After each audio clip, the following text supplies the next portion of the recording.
Thanks for joining us here on Service to School Stories. Your hosts for this season are Alec Emmert, Service to School CEO and Navy veteran.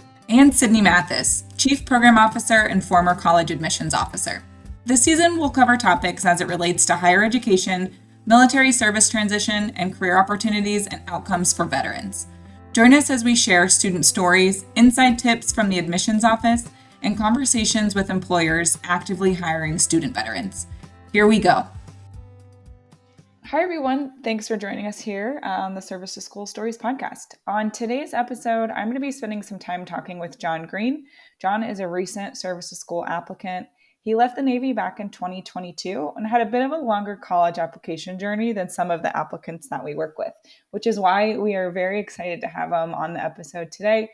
So John, you signed up to work with Service to School in 2021, and now here you are heading to one of our partner schools this fall.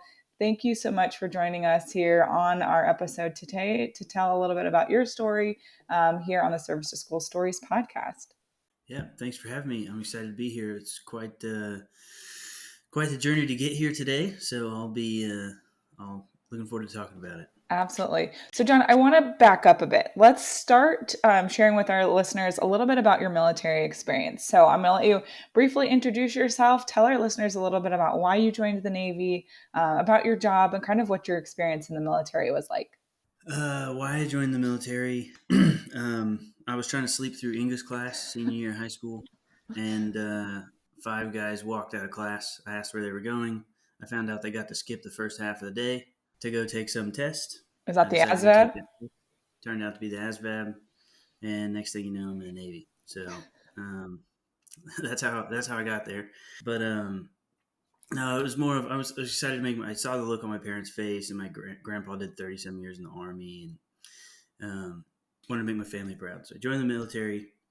I initially was supposed to be a fire controlman that switched, and I was a cryptologist, which eventually put me in Texas at the NSA compound there doing like desktop support and stuff like that. Mm-hmm.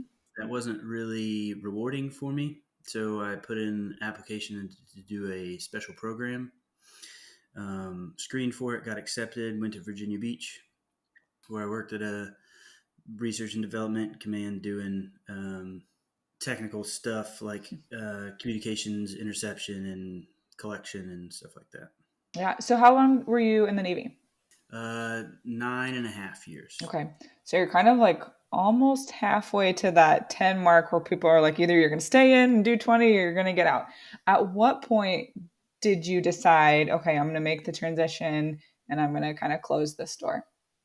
That was a tough one. So I looked at it and I realized I wasn't going to be able to stay at the command I was at forever. I was pampered and it was a nice place to be. Got all these benefits and stuff, but I was going to have to go back and be a sailor again. I didn't really want to do that. And the command I was at lent itself to, it opened my eyes to the different companies and the private sector a little bit. We worked a little bit with civilians. So at one point towards the end of my tenure there, got tasked with something that we didn't have the equipment for a deployment. So I grabbed a couple buddies and we made something to fix that. Interesting. The Navy buys it now on a contract. I don't see any of that money. But, that kind of opened my eyes to oh wow, running around doing the cool guy stuff, jumping on airplanes and target practice is fun and all, but this whole making something is pretty rewarding. Maybe I should do that.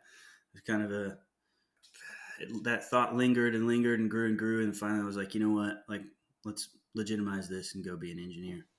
Yeah. So, because when I was kind of talking through, looking at your transcripts, and we'll have a conversation about your admissions process here in a bit, but your intended major was electrical engineering. So was it at that moment that you were kind of building, this product that you thought of electrical engineering, or had you ever kind of dipped your toe in that field at all before?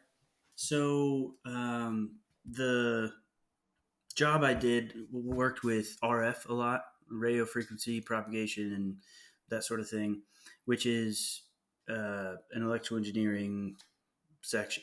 It's in electrical engineering. Mm-hmm. So when I needed to build that thing for that deployment, I went to the workshop and I grabbed, I was like, you build things? Yeah. Okay, cool. Help me, please. And he was like kind of our fabricator. His name was Joey. Awesome. Great friend now.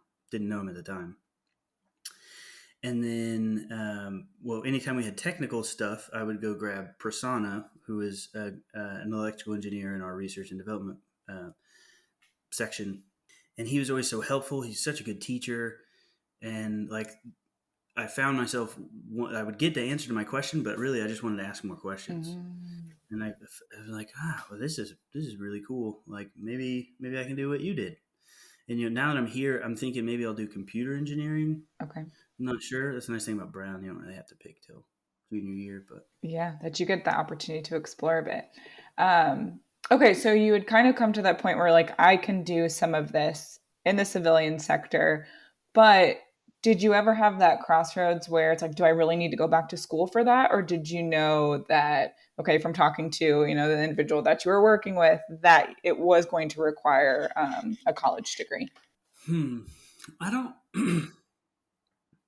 Yeah, a lot of people. So when I said I was going to get out, my initial thought was, if I'm getting out, I'm going to school. Mm-hmm. And a few, like most of the pushback from peers was like, why? You can go be an FSR for this company or that company and that company and get paid good money. So-and-so just got out and is making $175. And I'm like, that sounds sweet, but like, I want to make things. Like, I probably not going to get an immediate return on investment comparatively, but like in the long term, I will. And in the short term, I'll be doing what I like. Yeah. So. Very smart of you. Okay. So now you've decided you're getting out. The college application process is in front of you. We talk to applicants a lot and they're like, I knew I wanted to go to school, but didn't really know kind of what that entailed or where to start. And they just kind of start Googling, right? And that's honestly how a lot of people find us here at Service to School is they were just Googling, how to apply to college as a veteran. But I think one thing that we find applicants share is that kind of like unknown of like, where do I start, right? So I guess I'm trying to get at, how did you figure out where to start? So I think Service to School was like one of the first things I found, and I ended up talking to someone. I think it was you, the first person I talked to, and I got an idea of like, yeah, I'm behind on some things. I need, I haven't taken classes in 10 years and blah, blah, blah. But I had this, veterans should be confident applying to school. They have something that most applicants don't have. However, I think I had an overconfidence in other aspects. So I was like, you know what? I can get into whatever school I want to. I against all odds, I did this and I did this, and I did that. I can, whatever. So I'll take a few classes.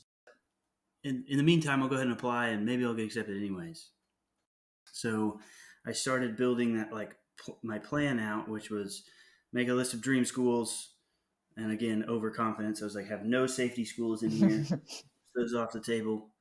And I signed up for like 3 college classes at once while working full time. And then when it all came together, it was pretty, it was quite a bit to manage. Yeah.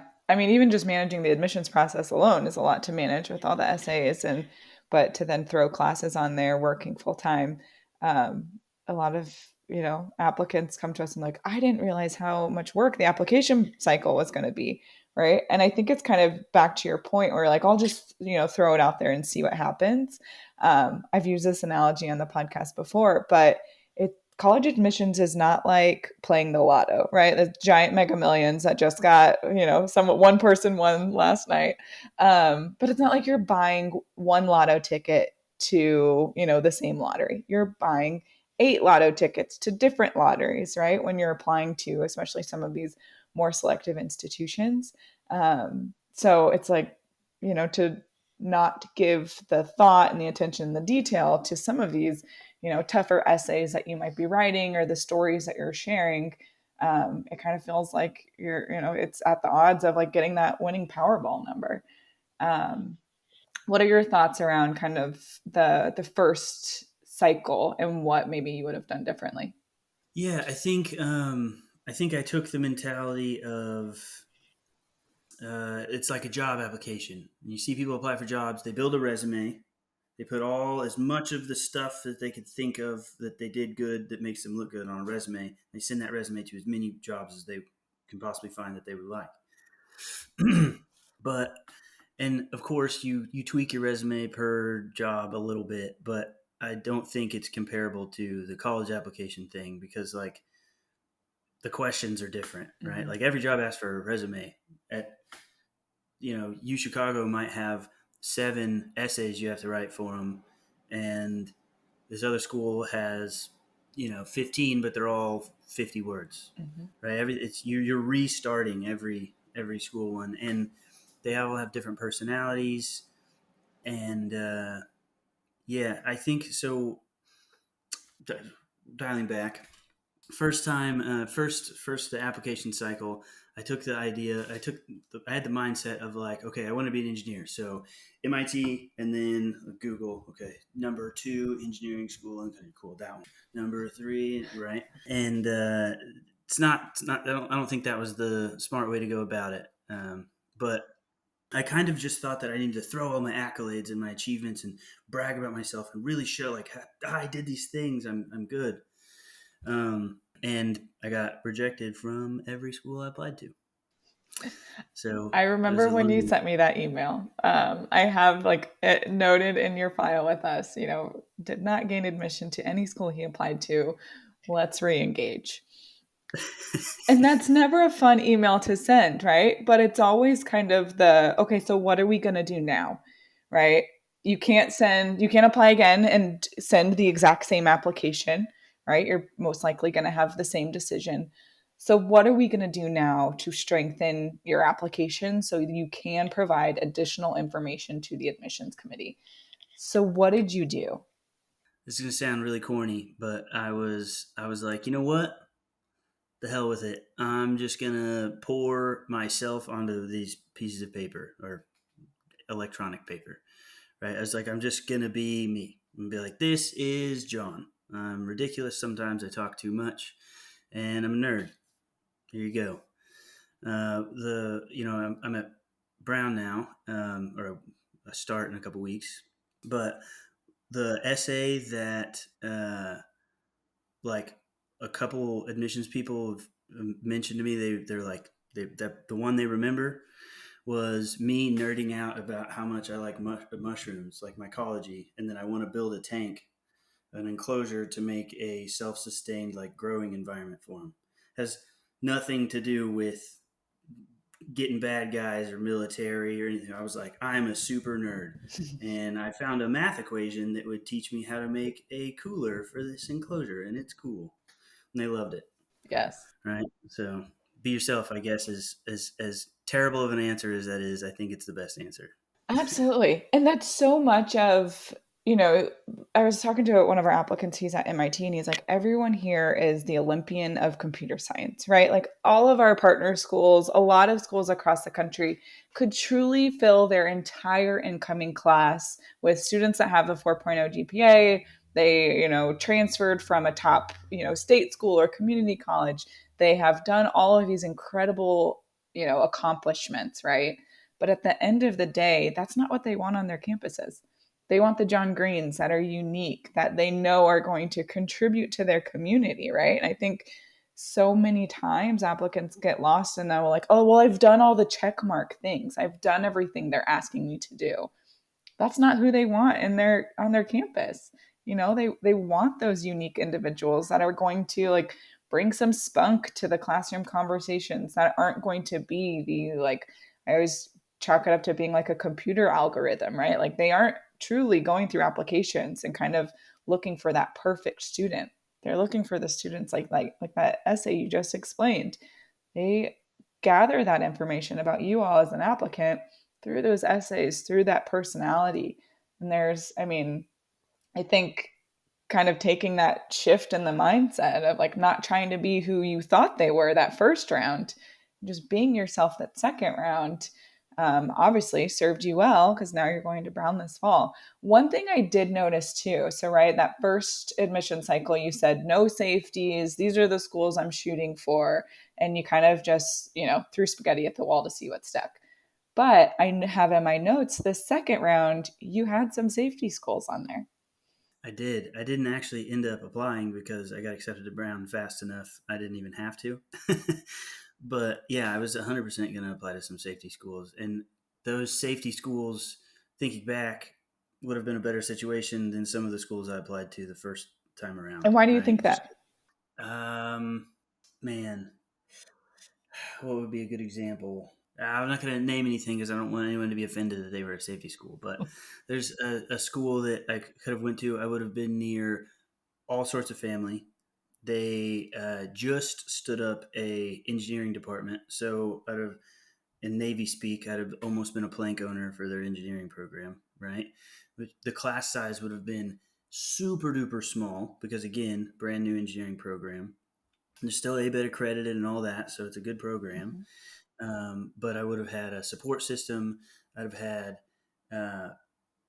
very close class. I could ask a million questions, all that I ever wanted. It would have been a much better situation than going to a state school and sitting in class with 500 people, for sure. Yep, absolutely. How did you find those schools when you were looking to kind of add those, I would say, less selective schools to your list? That one I found by proximity. It just happened to be close to when I didn't get accepted to school. I went to stay with family while I reapplied, and that school is close to a bunch of family I have in Texas. And I have a cousin that went there, and so I was like, okay, I'll take a look at it. And then, now that I look back and think about it, I was like, that would have been a good situation too. It definitely would have been better than getting accepted to a state school in a state I've never been to. Yeah. Which would have been one of the options first time. Absolutely. And when we talk to students kind of about like, building out this balanced list, I encourage them, all of the schools on your list should be schools that you truly would be happy going to. You can find schools that will check that reach target likely category that you're happy going to. They're strong academically. They have your academic major, right? And I think, like you said, that is a school that you would still be supported. You would still thrive there. So much of, I think gets lost and it's like, well, I don't want to go to the safety or like, that fallback plan. It's like, at the end of the day, that's a stepping stone in your career, in your journey, right? It's not the end all be all, but it is smart to have a plan B, to have that backup plan. And, for you, it kind of checked a lot of those boxes, but obviously, yeah, the ultimate hope is that you get into, one of your reach or one of your dream schools, right? Like that's absolutely what everyone's looking for. So when you sent me that updated list the second time, I was like, these are all great. I loved it. I was like cheering for you to get some of the more selective schools, but obviously knew that you would land somewhere that you were going to be able to thrive, like I said. Something that was interesting about that second list that I discovered while making it was, now I wouldn't consider it a safety school. It's still not an easy school to get into, but I built out my second list and started applying to all the schools, and I realized so Colorado School of Mines was on my list, and it wasn't near the top when it came to how selective it was or how, everyone's heard of Harvard and MIT and all that kind of stuff. It wasn't in that category, but to me, it was really strongly competing for second place. Brown was first, and I can't tell you why. It was just, I did a lot of reading and talked to people. I was like, man, that seems like a fun place to go to school. Yep. It's exactly what, and I had never heard of it before, but so that's my 2 cents for someone who's hell bent on going to an Ivy League. Like, yes, Ivy League schools from being at Brown so far, it seems like it's going to be pretty amazing, but there's awesome other schools out there too. Yeah, I think I even actually in my email back to you pointed out like Mines is great for exactly what you want to do. It's kind of like a sleeper school. I always try and like plug, really strong academic sleeper schools just to kind of like test the waters a bit that, there are some other incredible schools across the country, pumping out great research and, opportunities that, a lot of people just haven't heard of. So good plug from School of the Mines there. Okay, so you completed the second admission cycle successfully. Now we are looking towards fall 2023 enrollment. So you'll be starting there. Along the way, you had completed some prerequisites, right? So you had taken college algebra, pre-calc.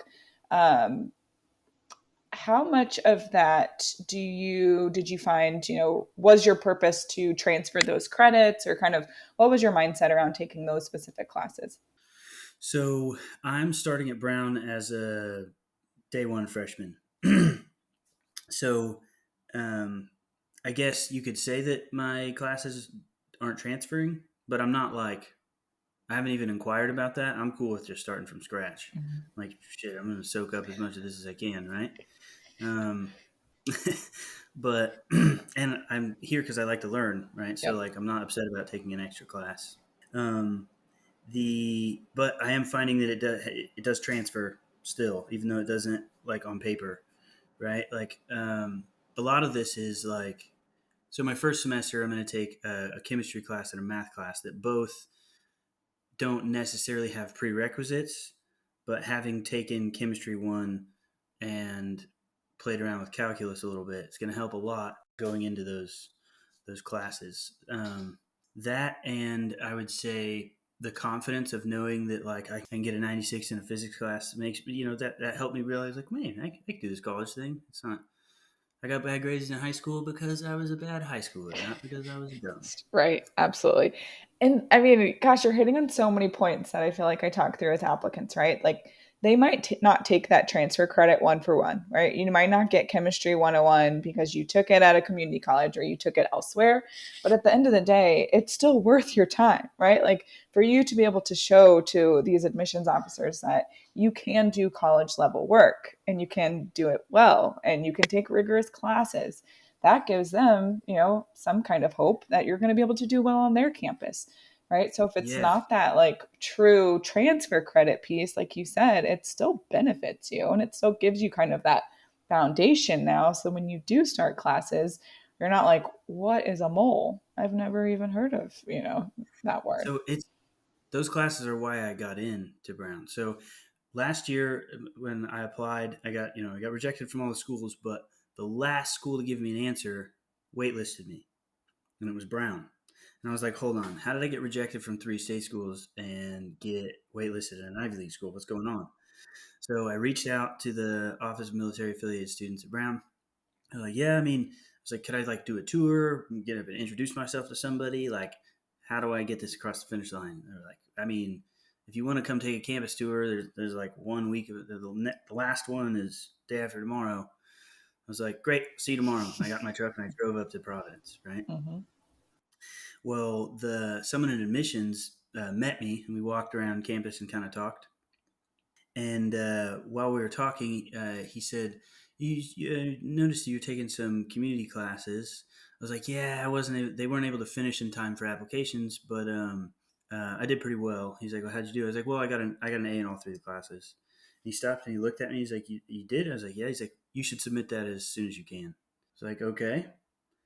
But then, I submitted it. I still didn't end up getting elevated from the wait list. It was kind of late by that point. Mm-hmm.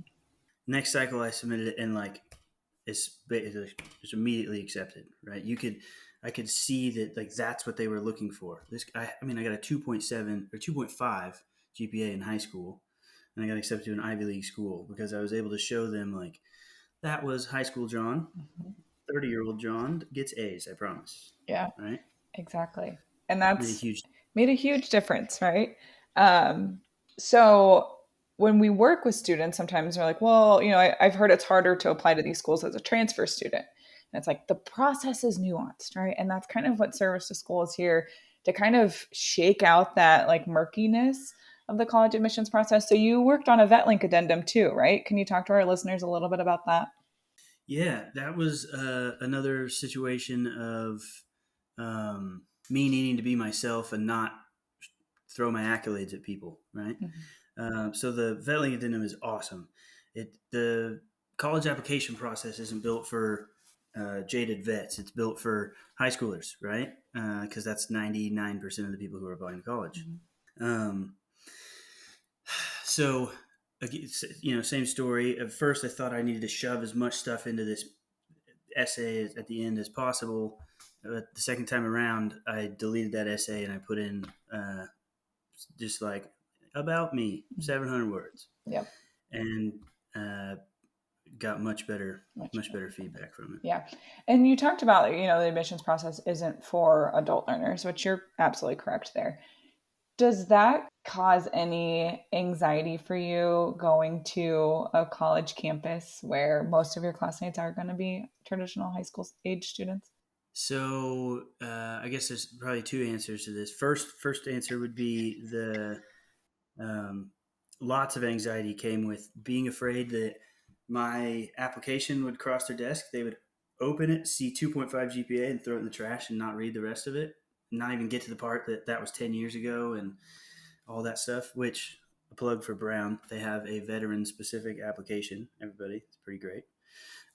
But the second part of being surrounded by younger folks, I mean, yeah, I'm excited about it. Like I'm not, these are like so far from these, lower 20s kids I've met, they're all like pretty smart. Yep. They're more mature than you would expect someone who recently left high school, and I'm actually getting a lot of advice from them as opposed to the other way around. Like, hey, am I going to drown in this course load?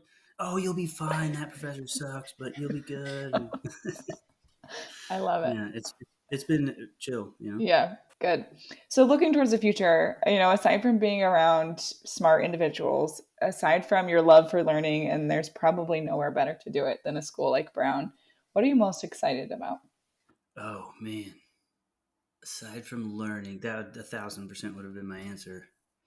So Brown has the way you pick classes at Brown is called the open curriculum. So there's no general education requirements. So right, like let's say, state school tech has 5 classes that if you go to state school tech, you have to take these 5 classes, like American history, English 101, whatever. Brown has no general education requirements. The only requirements are the requirements for your major. So, if you have an engineering degree, that's quite a bit of classes. But like if you are going to Brown for political science, of the 30 classes you take, you'll only have 9 required classes. So you take 21 classes that are whatever you want.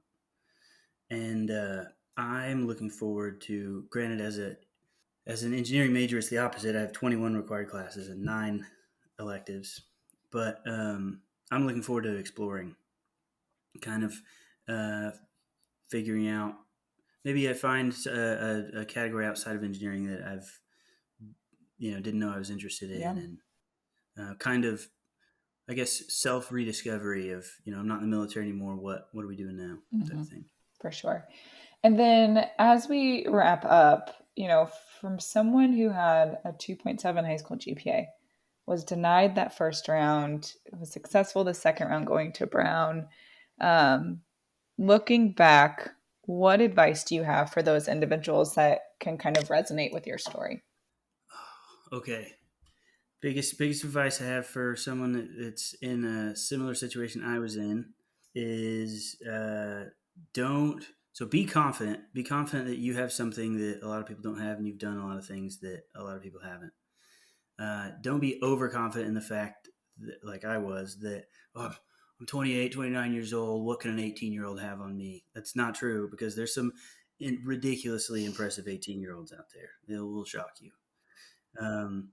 Then the second piece of advice is take some college classes. Prove that you can do it now, right? Yes, these schools are going to frame this as like, thank you for your service. We're glad to have you. But you're also trying to join their club. So prove that you can play their sport. Yep. And don't let your emotions control your decisions. Choosing schools, Harvard isn't your only choice, right? Like, find those Colorado School of Mines. That's a gym and that a lot of people don't know about. It's a great school and it fits you perfectly. Yes, absolutely. I can't tell you how many people I talk to a week and they're like, oh yeah, I'm just going to apply to all the Ivies. I'm like, well, you realize that's an athletic conference, first of all. But the second part is they're all very different. They are, every school in the ACC, yes, they have similarities, but they're different, right? Like, think about how big these sports conferences are getting these days. The schools that are, grouped together have similarities, but they are very different experiences. And I think to your point, figure out what that experience is supposed to look like for you, what you want that experience to look like, and go after it. If that could be at Harvard, that could be at Brown, but it could also be at an incredible school like the Colorado School of Mines. So, John, thank you so much for sharing, your story. I just am like beaming because I can only imagine the incredible things you're going to do there. And I know we're going to stay in touch and that I will probably reach out to you, after your first semester, your first year, and beg you to come to some service to school events just to speak to the incredible stuff that you're doing. And you're enjoying an incredible community there as well of, former service to school applicants, but also veterans as well. So very excited to see kind of where you take this. Yeah, I'm looking forward to it, and I'll be glad to pay it back. Hit me up, I'll be there. Absolutely. That's all we have for this episode. Join us next week, same time, same place, where we share more Service to School stories. Service to School Stories is hosted by Sydney Mathis, Chief Program Officer, and Alec Emmert, Service to School CEO. Our podcast is produced and edited by our Director of Communication, Amanda Tobias. Service to School is a 501c3 nonprofit providing free college admission support to transitioning service members and veterans. Join us next week and follow us for more on your favorite social media platforms.